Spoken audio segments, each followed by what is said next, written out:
जय श्री कृष्ण। श्री कृष्ण ने कहा है कि हे मनुष्य, जीवन कठिन तब लगता है जब हम स्वयं में बदलाव करने के बजाय परिस्थितियों को बदलने का प्रयास करते हैं।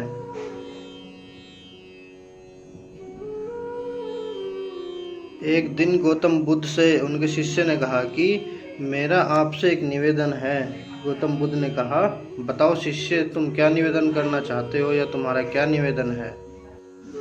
तब शिष्य ने कहा, गुरुदेव, मेरे वस्त्र पुराने हो गए हैं, अब वो पहनने लायक भी नहीं रहे।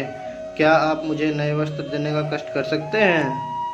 तब गौतम बुद्ध ने अपने शिष्य के वस्त्र देखे और सच में वो वस्त्र पुराने हो गए थे। इसलिए गौतम बुद्ध ने एक अन्य शिष्य को आदेश दिया कि हे शिष्य, तुम इन्हें नए वस्त्र प्रदान कर दो।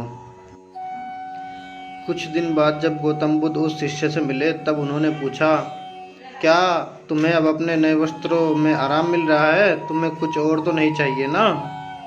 तभी उस शिष्य ने कहा, धन्यवाद प्रभु, मुझे अब इन वस्त्रों में बिल्कुल आराम मिल रहा है और मुझे कुछ भी नहीं चाहिए।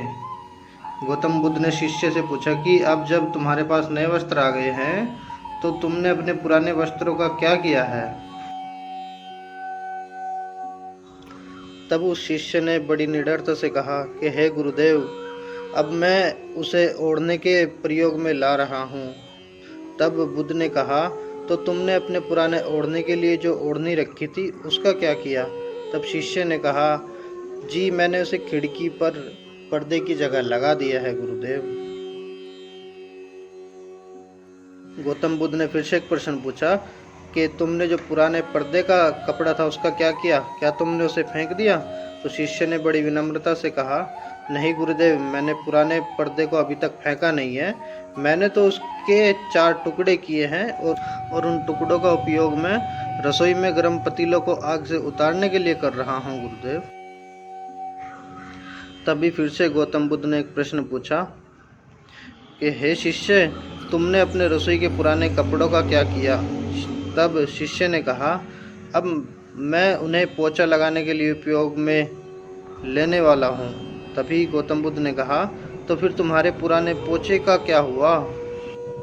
तब उस शिष्य ने बड़ी विनम्रता से जवाब दिया कि हे गुरुदेव, मेरा पुराना पोछा उतना खराब हो गया था कि उसका कुछ नहीं हो सकता था, इसलिए मैंने उस पुराने पोछे का एक एक धागा अलग करके और उसमें से दिए की बाती बना दी है, जिसमें से एक बाती कल रात आपके कक्ष में प्रकाशित थी।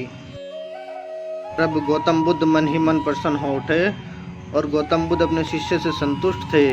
वो ये जानकर बहुत खुश थे कि उनका शिष्य चीज़ों को बर्बाद नहीं करता है, बल्कि उसमें ये भी समझ है कि चीज़ों का किस तरीके से प्रयोग किया जा सकता है और उन्हें बर्बाद होने से बचाया जा सकता है। तो यही कहानी हमारी ज़िंदगी में भी पूर्ण रूप से लागू होती है। आज के ज़माने में जब प्राकृतिक संसाधन दिन प्रतिदिन कम होते जा रहे हैं, तब ऐसे समय में हमें यही कोशिश करनी चाहिए कि हम कैसे चीज़ों को बर्बाद होते हुए रोक सकते हैं और उसका सही से इस्तेमाल कर सकते हैं। अब हम सब मिलकर अपने छोटे छोटे प्रयत्नों से और चीज़ों को बर्बाद न करके इस धरा को बचा सकते हैं तथा अपने आसपास के वातावरण को साफ सुथरा रख सकते हैं। अगर आपको ये वीडियो अच्छी लगी है और आप और भी ऐसी वीडियो देखना चाहते हैं तो कृपया हमारे चैनल को सब्सक्राइब करें। जय श्री कृष्णा।